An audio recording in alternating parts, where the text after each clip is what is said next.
comme habituellement avec François, le premier contact que j'ai avec le film, c'est le scénario. Donc il ne me dit rien à ce moment-là. Il veut vraiment me laisser réagir à la lecture et le rappeler. Donc j'accueille toujours ces nouveaux scénarios avec beaucoup d'excitation, beaucoup de curiosité, d'intrigue, et je me dis qu'est-ce qu'il va nous réserver encore cette fois. Parce que j'ai tellement fait de choses avec lui, tellement différentes, que je me dis il est capable de tout. Donc j'ai reçu ce scénario, je l'ai lu et j'ai ressenti des choses que je n'avais pas ressenties dans d'autres films de François. Il avait envie de choses différentes, un petit peu plus électroniques, un petit peu plus des nappes, des choses un peu moins définies. Pourquoi pas un thème, mais c'était moins une évidence que dans les précédents films qu'on a fait ensemble. C'était moins une demande spécifique. Donc il y avait un climat à trouver, et il y avait des sons, il y avait un univers sonore qui pouvait être un peu plus mental en fait que d'habitude, qui pouvait être en alchimie avec le personnage de Chloé en fait, qui est être un peu dans sa tête, dans ses organes internes.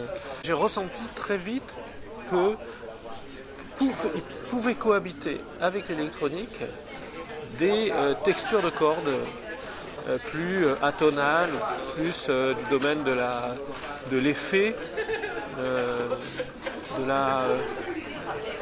la dynamique que pourraient donner des vrais instruments à l'intérieur de ces nappes électroniques. Voilà. Donc je ne savais pas encore quelle part allait prendre l'acoustique sur l'électronique à ce moment précis, mais je sentais que les deux pouvaient donner quelque chose d'intéressant et peut-être plus original que simplement tapisser le film de nappes comme on fait beaucoup aujourd'hui. Alors même si le film s'y prête, mais pas que. Voilà. J'avais l'impression qu'à la lecture, comme beaucoup de fois avec les films de François, il y a plusieurs lectures, il y a plusieurs ramifications à l'intérieur de ces histoires qui font que la palette peut être plus large.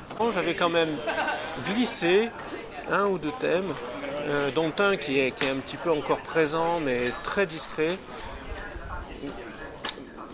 Mais évidemment, ce n'étaient pas des thèmes comme dans Une nouvelle amie, comme dans La maison, ou comme dans Jeune et jolie, qui étaient là pour être très très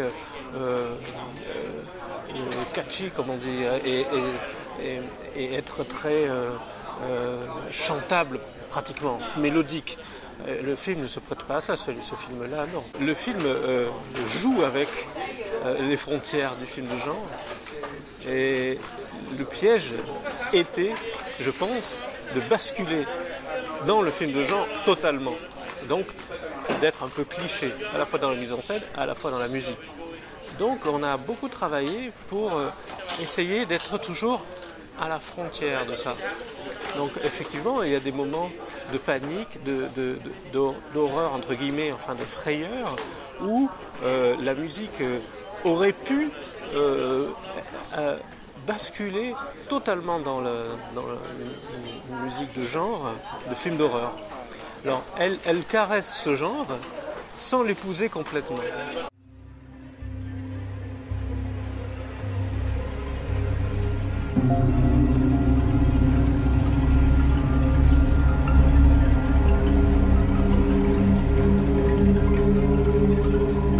C'est une musique qui dérange, c'est une musique qui est dissonante, qui est atonale, qui est faite de plein de textures de cordes d'orchestre que j'ai superposées, que j'ai retravaillé chez moi, les sons, etc. Et en même temps, c'est pas non plus un exercice de style de film d'horreur où on aurait pu être beaucoup plus gothique ou avec des voix, des chœurs, pourquoi pas, des grands bonds, des tubular bells, des choses... non, il y a à la fois ce côté contemplatif du début, il y a un côté plus enquête, plus thriller, suspense aussi, et puis il y a un côté un peu, entre guillemets, gore, un peu plus dérangeant, un peu plus organique, enfin, au sens propre et figuré d'ailleurs, assez clinique aussi. Donc finalement, la musique n'allait pas dans un seul sens. Et c'est là, ça a été tout notre travail. Maintenant que, au fil des années, je m'y suis intéressé, j'ai travaillé, j'ai cherché des sons, j'ai beaucoup de respect pour les gens qui font cette musique parce que pour la faire, il n'y a pas de mauvaise musique. C'est-à-dire pour que ça soit bien fait, il faut travailler, et il faut du goût, il faut de l'oreille, il faut du cœur, donc tous les styles de musique finalement. Après, évidemment, les études, les formations classiques, écrire pour orchestre, ça demande des années d'études, ça demande du travail, bien sûr, évidemment, mais eux aussi, ça leur demande du travail. Ils ont étudié les synthés depuis peut-être leur enfance, je ne sais pas, ils vivent avec ça, le son, et donc c'est une culture. Donc avec beaucoup d'humilité, quand je caresse cette palette-là, j'y vais avec respect et j'y travaille sérieusement. Je suis préparé comme un peintre prépare une palette, je prépare un éventail de choses qui étaient prêtes à l'emploi.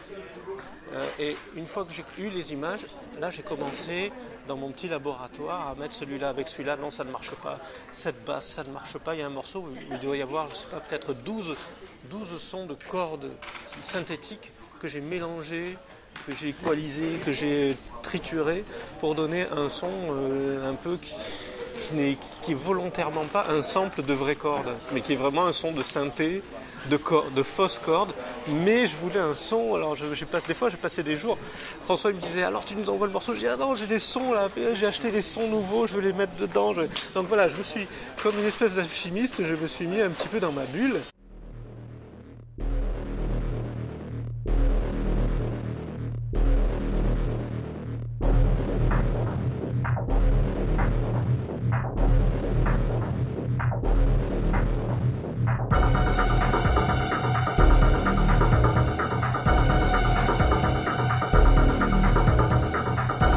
Cette confrontation, je crois, entre l'électronique et l'organique acoustique, organique électronique, organique acoustique, qui vient se mêler parfois dans le film. C'était vraiment une volonté de sa part de ne pas rentrer dans un romantisme ou dans quelque chose d'émouvant.